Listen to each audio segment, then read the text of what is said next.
बहू अनाड़ी, सास खिलाड़ी। निकिता की सगाई रितेश के साथ हो चुकी थी और शादी को अभी 2 महीने बाकी थे। निकिता रोज अपनी सास हेमलता से फोन पर बातें करती थी और ये समझती थी कि हेमलता बहुत सीधी साधी महिला है, लेकिन सच्चाई तो कुछ और ही थी, जो निकिता को ससुराल आने के बाद समझ आई। निकिता अपनी सास हेमलता से फोन पर बात कर रही है।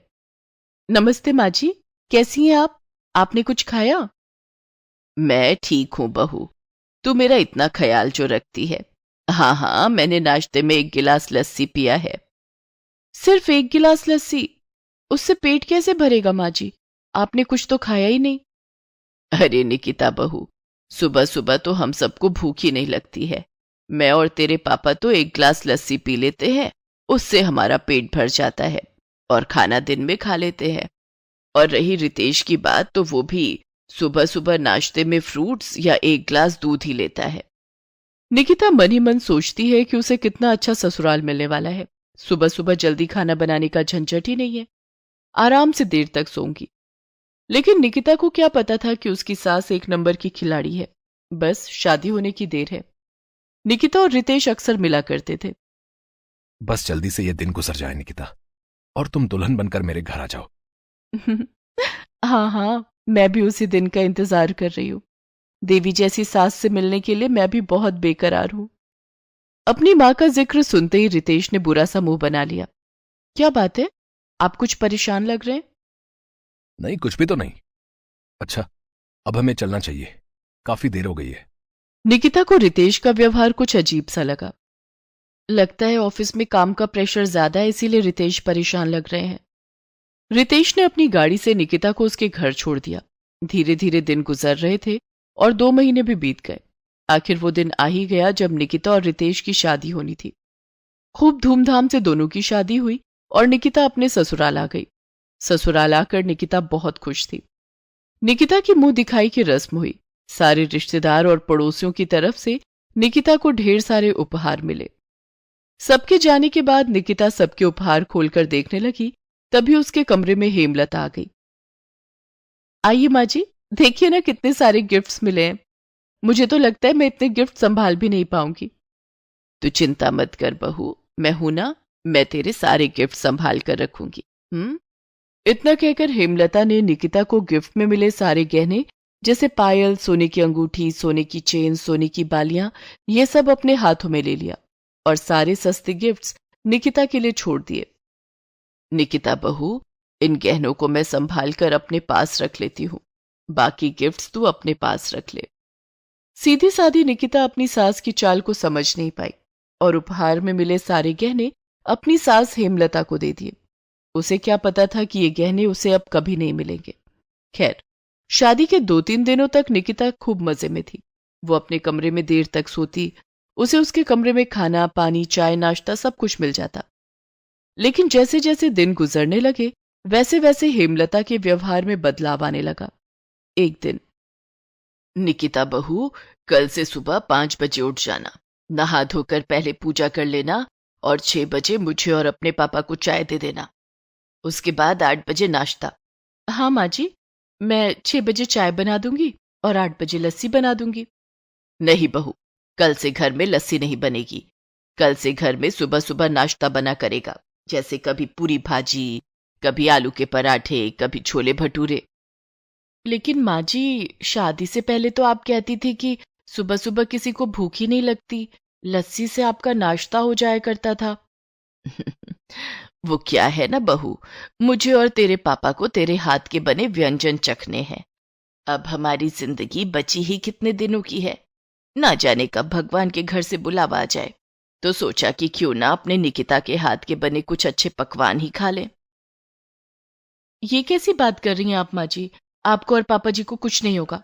मैं आप सबके लिए रोज अच्छा अच्छा खाना बनाऊंगी, लेकिन दोबारा ऐसी बात मत कीजिएगा। हेमलता और निकिता की बातें रितेश और बलदेव सुन रहे थे। देख रहे हो ना रितेश बेटा, बहू के आते ही तुम्हारी माँ को भूख लगने लगी। हाँ पिताजी, चलिए अब कम से कम हमें भरपेट खाना तो मिला करेगा। अब तक तो हमने सुबह लस्सी पीकर ही दिन काटे हैं। उस दिन निकिता ने नाश्ते में छोले पूरी बनाई। सबने खूब मजे में नाश्ता किया। नाश्ता करने के बाद निकिता बहू, आज दोपहर के खाने में तू क्या खाएगी? हेमलता की बात सुनकर निकिता ने सोचा कि शायद दिन का खाना हेमलता बनाने वाली है। माँ जी, मुझे कढ़ी बहुत पसंद है। आज मेरा कढ़ी चावल खाने का बहुत मन है। निकिता बहू, जब हम लोग तेरे घर आए थे तब तेरी माँ ने हमें कढ़ी चावल खिलाए थे। वो कढ़ी किसने बनाई थी? बड़ी लाजवाब थी।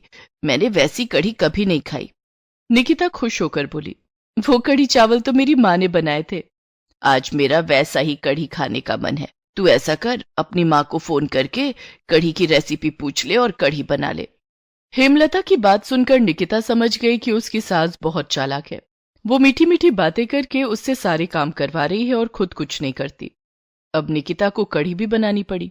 उसने अपनी माँ को फोन करके कढ़ी बनाने की रेसिपी पूछी और कढ़ी चावल बनाए। अब रोज ऐसा ही होने लगा था। हेमलता खुद कुछ भी नहीं करती और मीठी मीठी बातें करके सारे काम निकिता से करवाती। एक दिन निकिता की तबीयत खराब हो गई। सुबह सुबह उसके सर में बहुत दर्द था और बुखार भी था। रितेश ने हेमलता से कहा, माँ, आज खाना तुम्हें बनाना पड़ेगा। निकिता की तबीयत बहुत खराब है। ठीक है बेटा, परेशानी की कोई बात नहीं, मैं अभी खाना बना देती हूँ। हेमलता रसोई में गई और अब क्या करूं, आज तो सारा खाना मुझे बनाना पड़ेगा। निकिता की तबीयत खराब है, घर के सारे काम भी मुझे ही करने पड़ेंगे। ओहो हो।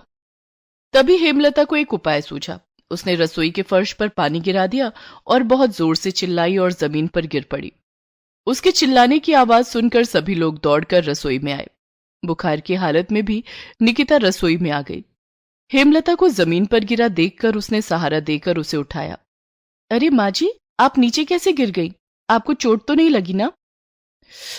न जाने फर्श पर किसने पानी गिरा दिया। मेरा पैर फिसल गया और मैं नीचे गिर गई। कमर में बहुत तेज चोट लगी है, सीधा खड़ा भी नहीं हुआ जा रहा। हो हे भगवान, कहीं मेरी कमर तो नहीं टूट गई। अब मैं खाना कैसे बनाऊंगी? माँ, तुम अपने कमरे में चलकर आराम करो, मैं बाहर से कुछ ऑर्डर कर देता हूँ। बाहर से ऑर्डर करने की कोई जरूरत नहीं है, खाना मैं बना दूंगी। लेकिन निकिता, तुम्हें तो बुखार है। बहू ठीक ही तो कह रही है बेटा, बाहर का खाना खाकर मेरा हाजमा खराब हो जाता है। उसे घर पर ही खाना बनाने दे। रितेश हेमलता को सहारा देकर उसके कमरे में ले जाता है। रितेश और बलदेव तो सब समझ रहे थे। अब सीधी सादी निकिता भी अपनी सास हेमलता के नाटकों को अच्छी तरह से समझ रही थी। बेचारी निकिता ने बुखार की हालत में भी दवा खाकर सबके लिए खाना बनाया और उसके बाद हेमलता की कमर में तेल भी मालिश की। भगवान तेरे जैसी बहू सबको दे। निकिता बहू, जरा पैरों में भी तेल मालिश कर दे। इन पैरों में बहुत दर्द रहता है, ऐसा लगता है जैसे इनमें जान ही नहीं है। ना जाने इस हालत में मैं कितने दिन जी पाऊंगी। ऐसा मत कहिए माँ जी, आज से मैं रोज आपके पैरों में तेल मालिश करूंगी, आपको कुछ नहीं होगा। अब हेमलता का रोज कुछ नया नाटक होता। वो इमोशनल ड्रामा करके निकिता से अपने भी सारे काम करवाने लगी। निकिता बहू, जरा मेरी साड़ी में प्रेस कर दे, आज मुझे और तेरे पापा को शादी में जाना है। महंगी साड़ी है, धोबी को दिया तो वो साड़ी जला ही देगा। ठीक है माँ जी, मैं कर देती हूँ। एक दिन बहुत हो गया, अब माँ जी की चालाकियों का कुछ तो इलाज करना ही पड़ेगा। ऐसा सोचकर निकिता ने रितेश और बलदेव के साथ मिलकर एक प्लान बनाया और रोते हुए हेमलता के पास आई। अरे क्या हुआ बहू, तू रो क्यों रही है? माँ जी, घर से फोन आया था, मम्मी की तबीयत बहुत खराब है। मेरा जी बहुत घबरा रहा है, कहीं मम्मी को कुछ हो गया तो। अरे नहीं बहू, ऐसा कुछ नहीं होगा, तू घबरा मत। माँ जी, मैं कुछ दिनों के लिए मायके जाना चाहती हूँ। अब हेमलता ये सोचकर परेशान हो जाती है कि निकिता चली गई तो घर के सारे काम उसे करने पड़ेंगे। तभी निकिता और जोर जोर से रोने लगती है। अरे बहू, तू रो मत, चल तुझे तेरे मायके छोड़ आता हूँ। हाँ चल चल। हाँ पिताजी, चलिए। बलदेव निकिता को उसके मायके छोड़ आता है। निकिता के जाने के बाद दूसरे दिन सुबह, अरे रितेश की माँ, आज नाश्ता नहीं मिलेगा क्या? माँ नाश्ता दे दो, और मेरा लंच भी, मुझे ऑफिस जाना है। हेमलता 2 ग्लास लस्सी लेकर आती है। ये लीजिए नाश्ता। अरे ये क्या है, हमने तो लस्सी पीनी छोड़ दी है। बहू के आने के बाद से तो पूरी भाजी और पराठे खाने की आदत लग गई है। हाँ माँ, आलू के पराठे बना दो। अब वो आलू के पराठों में बहुत तेल लग जाता है, लस्सी सेहत के लिए अच्छी होती है। बहू के हाथ के बने पराठे और पूरी खाने में तो सेहत नहीं बिगड़ रही थी, अब जब खाना बनाने की तुम्हारी बारी आई तो पूरी पराठे से सेहत बिगड़ने लगी। जाओ जाकर हमारे लिए आलू के पराठे बना कर लाओ, और नाश्ते के बाद मेरे कुर्ते पजामे को प्रेस कर देना। मुझे गुप्ता जी से मिलने जाना है। मां, मेरी शर्ट भी प्रेस कर देना। हेमलता घर का काम करने लगती है। काम इतना ज्यादा था कि उसकी तबीयत बिगड़ने लगती है। हे भगवान, सुबह का नाश्ता, दिन का खाना, कपड़ों में प्रेस करना, घर की साफ सफाई, बर्तन भी धोने हैं। उह, मुझसे नहीं होगा इतना काम। अच्छा, और तुम ये सारे काम निकिता बहू से करवाती हो? सोचो, वो अकेली कैसे सारे घर को संभालती है। तुम किसी काम में उसका हाथ नहीं बटाती हो। मुझे माफ कर दीजिए, मैं सब समझ गई हूँ। बहू को वापस बुला लीजिए। अब हम दोनों मिलकर घर का आधा आधा काम बांट लेंगे। उसके गहने भी वापस करने होंगे जो तुमने धोखे से उससे ले लिए थे। हाँ, मैं वो भी वापस कर दूंगी। बेटा रितेश, आज ऑफिस से लौटते समय बहू को घर लेते आना। जी पिताजी। शाम को रितेश ऑफिस से लौटकर जब घर आता है तो निकिता को भी अपने साथ लेकर आता है। हेमलता ने अपनी बहू निकिता को गले लगाकर उसका स्वागत किया। अब हेमलता निकिता के साथ मिल बांट कर घर के सारे काम करती।